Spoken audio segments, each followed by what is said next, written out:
Nachamu, nachamu, ami yomar alehechem. Comfort, O comfort, says your God.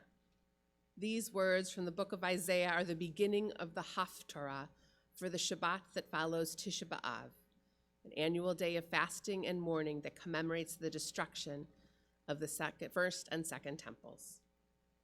These words have been echoing within me since Wednesday afternoon.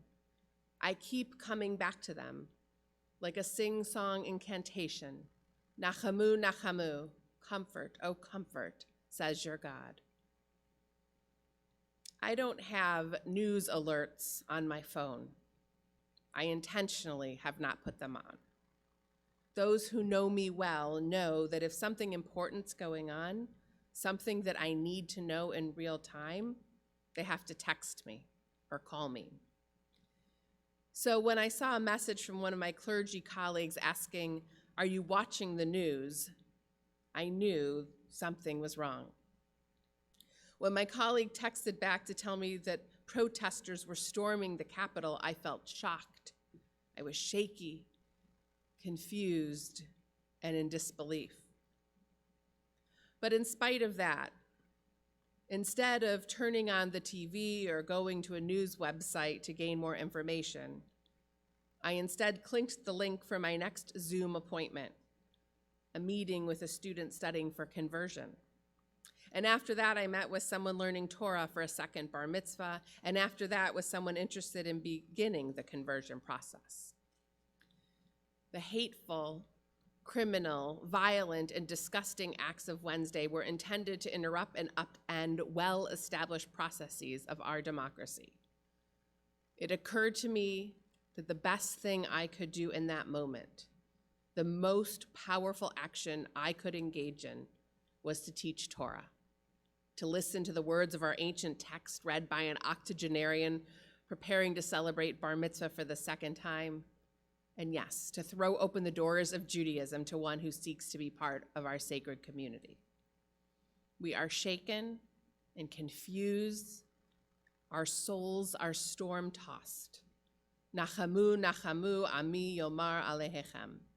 Comfort, O comfort, says your God.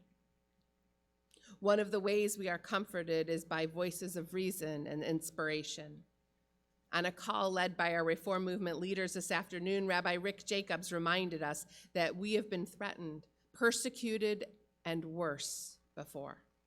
This week's Torah portion, the opening chapters from the book of Exodus, lay out the narrative of oppression and exile, of suffering, and ultimately redemption.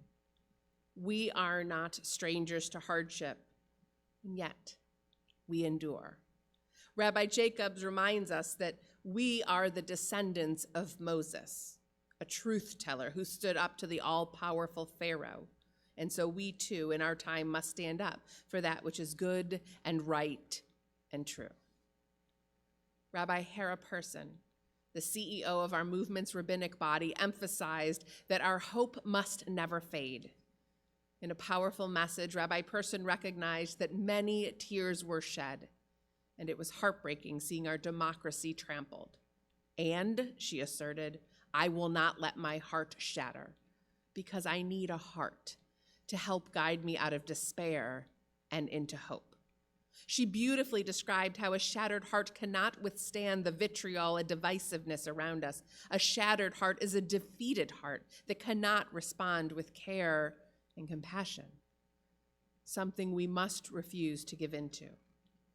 However, there is another kind of brokenheartedness, a cracking open, an enlarging of our heart, allowing the light to enter our hearts, making more room for compassion and hope and empathy. Rabbi Person, quoting from Pirkei Avot, asked, do we let go of our humanity and choose fear and hate? Or do we call upon the best of humanity, choosing empathy and its companion, love?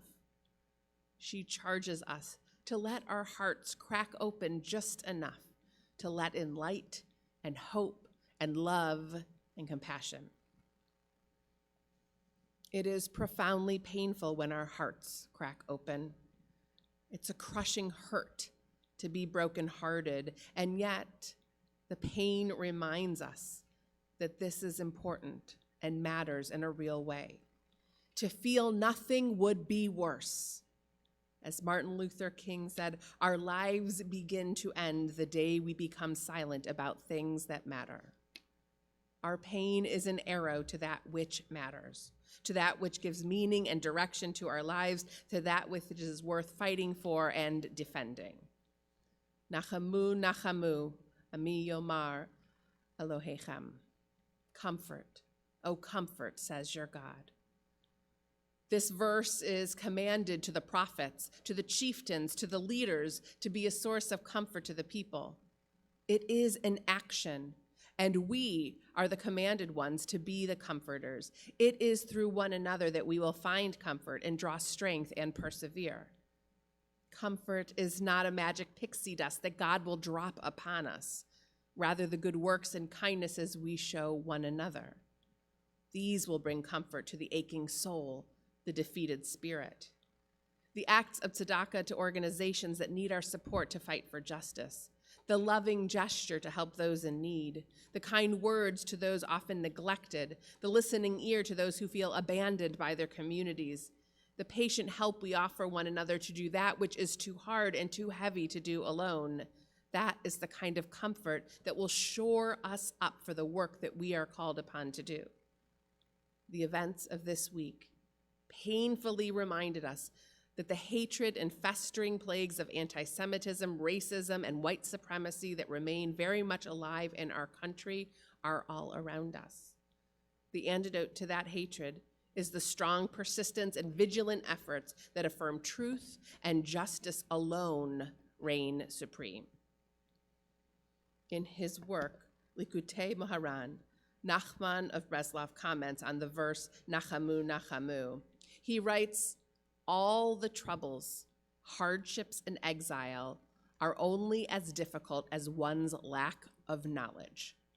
And when knowledge is made complete, then all that is lacking is made complete. We must comfort and learn and do. On this Shabbat, let us find comfort in words of inspiration and hope, in the kind and loving way we treat one another, and in the unwavering resolve to learn and work to ensure our democracy becomes strengthened and endures. In closing, I share with you a prayer for our country, compiled and adapted from American Values Religious Voices letters. Every inch of America is sacred, from sea to shining sea. There is much to be done in our time, the sort of hard work on which God smiles because it is done for the sake of the dignity and well-being of all God's creatures. Together, let us work to persevere and make manifest the values upon which our democracy was founded.